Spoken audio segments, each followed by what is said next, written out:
막연하게 불안감이 느껴질 때 있잖아요. 밤에 누워있으면 생각이 너무 많아지고 불안한 감정이 느껴지시죠. 제 지인분은 30대 초반인데요.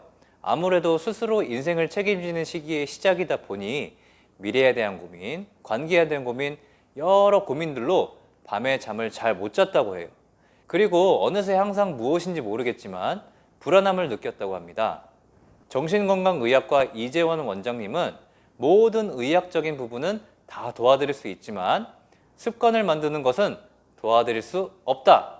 그리고 생각을 이렇게 조금 바꾸면 사실은 약을 많이 안 써도 괜찮다고 말씀하셨습니다. 앞서 말한 정신과 의사 선생님도 추천하는 불안함을 없애기 위한 최종 방법, 바로 습관인데요. 이번 영상을 통해서 여러분들도 습관으로 불안장애를 극복이 가능합니다. 어떤 습관일까요? 바로 시작하겠습니다. 안녕하세요. 당신의 평생 습관을 책임지는 멘탈 코치 주필립입니다. 앞서 말씀드린 제 지인도 불안감을 느꼈지만 습관으로 불안감을 고쳤다고 합니다. 먼저 제 지인분의 이야기를 좀 더 자세히 풀어볼게요. 제 지인분이 30살인데요. 사회적으로는 슬슬 인생을 본격적인 책임을 져야 하는 나이잖아요. 그러다 보니 불안감이 점점 높아졌다고 하는 거예요. 예를 들면 타인과 비교하면서 저 애는 대기업에 승진도 하고 연봉도 높고 인센티브도 많이 받는데 나는 뭐 하고 있는 거야? 야, 쟤는 이번에 차 샀네? 나는 언제 사지? 저 애는 결혼을 한다고 하네? 나는 아무것도 준비가 안 됐는데 결혼은 할 수 있는 건가? 이런 고민들 있잖아요. 그리고 이 친구가 아직 사회생활을 시작하지 못했던 친구라서 나는 무엇을 해야 하지? 어디서부터 시작해야 되지? 이런 고민들로 점차 불안감을 느끼고 생각할수록 이 불안감이 점점 커지는 거죠. 밤에 누워있으면 미래에 대한 고민들로 잠이 오지 않는다고 했어요. 눈앞이 깜깜한 그런 느낌? 그리고 본인이 겪었던 힘든 일들만 생각이 나고 앞으로 어떤 어려움이 있을지 할 수 있을지에 대한 생각에 완전 빠지면서 결국에는 우울증까지 왔다고 하더라고요. 그래서 사실 이 친구는 정신과에서 약도 먹었던 친구예요. 그런데 약물 치료를 하면 잠깐 동안은 해결되는 것 같지만 사실 원인은 변하지 않고 불안, 우울감만 없어진 상태거든요. 근본적인 마음의 훈련, 생각의 훈련이 되지 않았다 보니까 다시 불안감이 재발했다고 하더라고요. 서울대병원 최수희 교수님은 불안장애는 불안을 없애는 것이 아니라 불안을 감내하고 통제하는 능력을 키우는 것이 치료의 목표라고 하셨습니다. 마음 챙김이라는 개념이 있습니다. 우리는 나도 모르게 과거의 부정적인 경험, 그리고 미래에 대한 막연한 두려움이 휩싸일 때가 많은데요. 이렇게 과거나 미래에 얽매이지 않고 지금 이 순간 현재의 나에 집중하는 마인드풀 상태가 불안을 조절하는 데 효과적이라고 알려져 있다고 말씀을 하셨어요. 제 지인은 나와의 대화가 중요하다는 선생님의 말을 듣고 나에게 집중했다고 해요. 그리고 스스로 단단해져야겠다고 생각을 했다고 해요. 그래서 행동한 것은 첫째, 불안감을 심어주던 요소에 대해서 연속적으로 질문을 하며 나를 찾는 것입니다. 내가 진짜 원하는 게 무엇인지를요. 그래서 본인에게 불안감을 심어주었던, 예를 들면 대기업에서 승진해서 연봉을 높고 인센티브도 많이 받는데 나는 뭐 하는 거지? 라는 고민을 했다면 나는 왜 이 고민을 하게 되었는지, 나는 대기업에 들어가고 싶은 건가? 그리고 왜 들어가고 싶은지, 대기업에서 돈을 많이 받고 싶은 건지, 그곳에서 무엇을 이루고 싶은 건지, 돈을 많이 받고 싶다면 왜 돈을 많이 받고 싶은 건지, 이런 고민들을 하면서 스스로 내가 원하는 인생이 무엇인가를 고민하는 시간을 가졌다고 합니다. 그러면서 타인과 비교하는 걸 멈췄다고 해요. 처음에는 쉽지 않아서 타인과 비교를 쉽게 할 수 있는 SNS도 끊고 나에게 집중할 수 있는 환경을 만들었다고 합니다. 둘째, 현재의 나에게 집중했다고 해요. 이렇게 내가 원하는 삶의 방향이 정해졌다면 현재 내가 무엇을 할 수 있는지, 무엇을 할 수 없는지, 내가 잘하는 것은 무엇인지, 못하는 것은 무엇인지를 판단하고 할 수 없는 상태, 못하는 것에 대해 좌절하기보다 현재 할 수 있는 것, 잘하는 것에 더 집중했다고 합니다. 특히 작은 것이라도 내가 좋아하고 잘한다고 생각하는 것을 맨날 했다고 해요. 그 친구는 어떤 것에 빠지면 그걸 파는 걸 좋아하는 친구인데요. 예를 들면 이번엔 어떤 옷 브랜드에 빠진 거죠. 그래서 그 옷 브랜드에 대해 맨날 검색하고 알아가고 하는 거를 블로그 포스팅을 했다고 해요. 그렇게 하다 보니까 어느새 그 친구의 블로그 포스팅을 봐주는 사람들이 생기는 거예요. 그렇게 재미가 붙고 자신감이 붙었다고 했어요. 이렇게 타인과의 비교를 멈추고 현재의 나에 집중하고 행동을 하니까 자신이 원하는 방향대로 성장하는 자신이 보여지면서 불안감이 많이 낮아졌다고 했어요. 마지막으로 불안감이 없는 상태는 오히려 비정상적이다 라는 것을 받아들였다고 해요. 황양민, 장린린 저자인 심리학이 불안에 답하다의 책에서는 불안이라는 감정 자체는 큰 문제가 아니다. 불안하지 않는 사람은 아무도 없다. 다만 중요한 점은 자신이 가진 불안감의 근원을 이해하고 이를 과도한 수준으로 치닫지 않게 조절할 수 있는가, 그리고 자기 성장의 동력으로 이용할 수 있는가이다.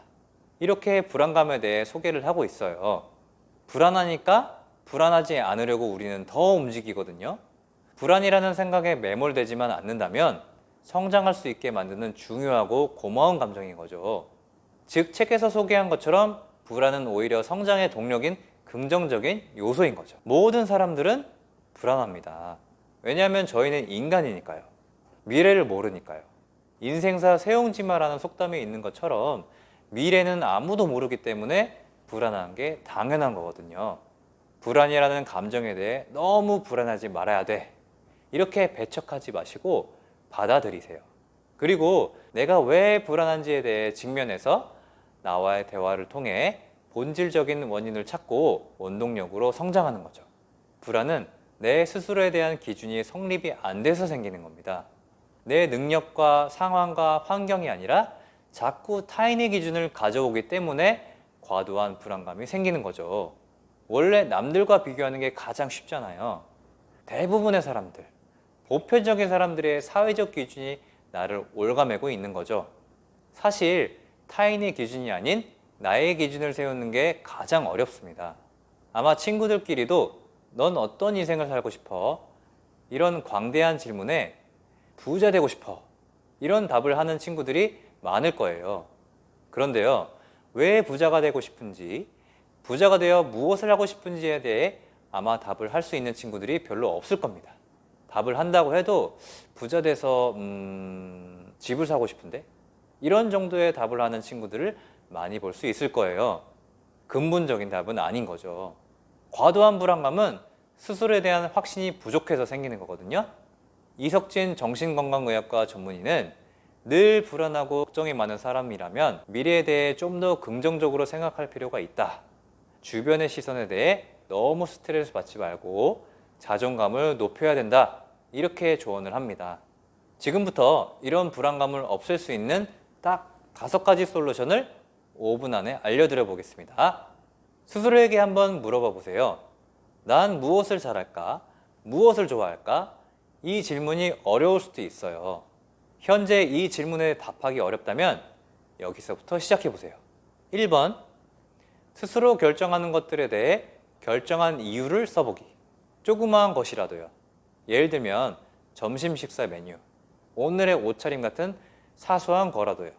사소한 결정을 많이 하는 것은 여러분의 자존감과 의사결정 능력을 올려줄 거예요. 이것에 대한 내가 생각한 좋은 점과 나빴던 점 둘 다 생각해 보는 거죠.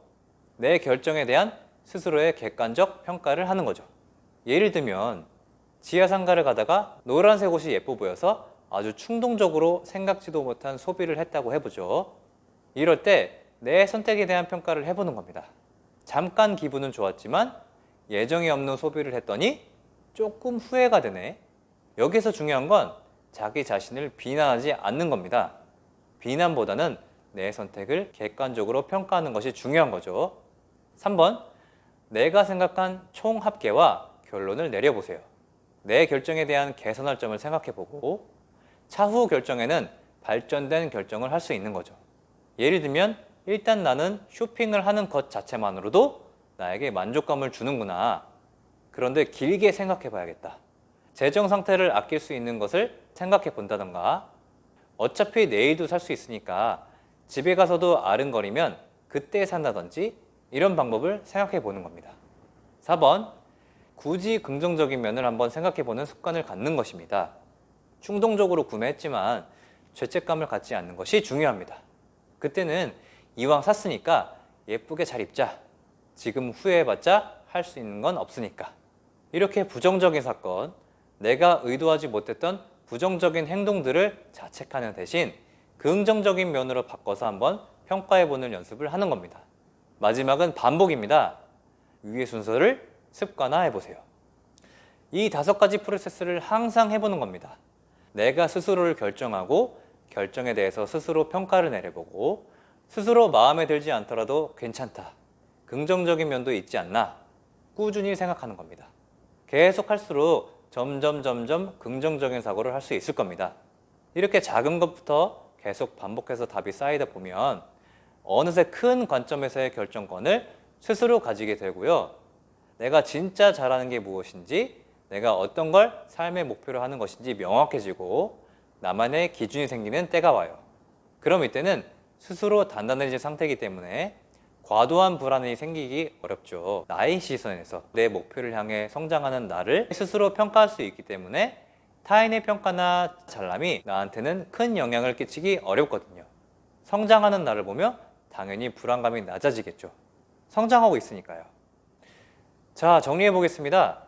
첫째, 정신건강의학과에서 약을 처방받아서 지금 호르몬 기능이 많이 약해졌다면 정신건강의학과의 도움을 받을 수 있지만 근본적인 원인을 바꾸지 않으면 문제가 재발될 수 있다. 둘째, 이런 근본적인 원인을 해결하기 위해 현재 나에게 집중하기와 불안감은 당연하다는 것으로 받아들이기가 필요합니다. 그리고 정신적 자존감을 올리기 위한 습관으로 본질적인 문제를 고칠 수 있다고 말씀드렸습니다. 긴 영상 끝까지 시청해 주셔서 감사드리고요. 영상이 도움이 되셨다면 구독과 좋아요 버튼을 눌러주시면 멘탈 코칭의 원동력이 됩니다. 평생 가는 습관을 즐겁게 만들어 강철 멘탈이 될 여러분을 응원드리는 멘탈 코치 주필립이었습니다. 다음 영상에서 뵙겠습니다. 감사합니다.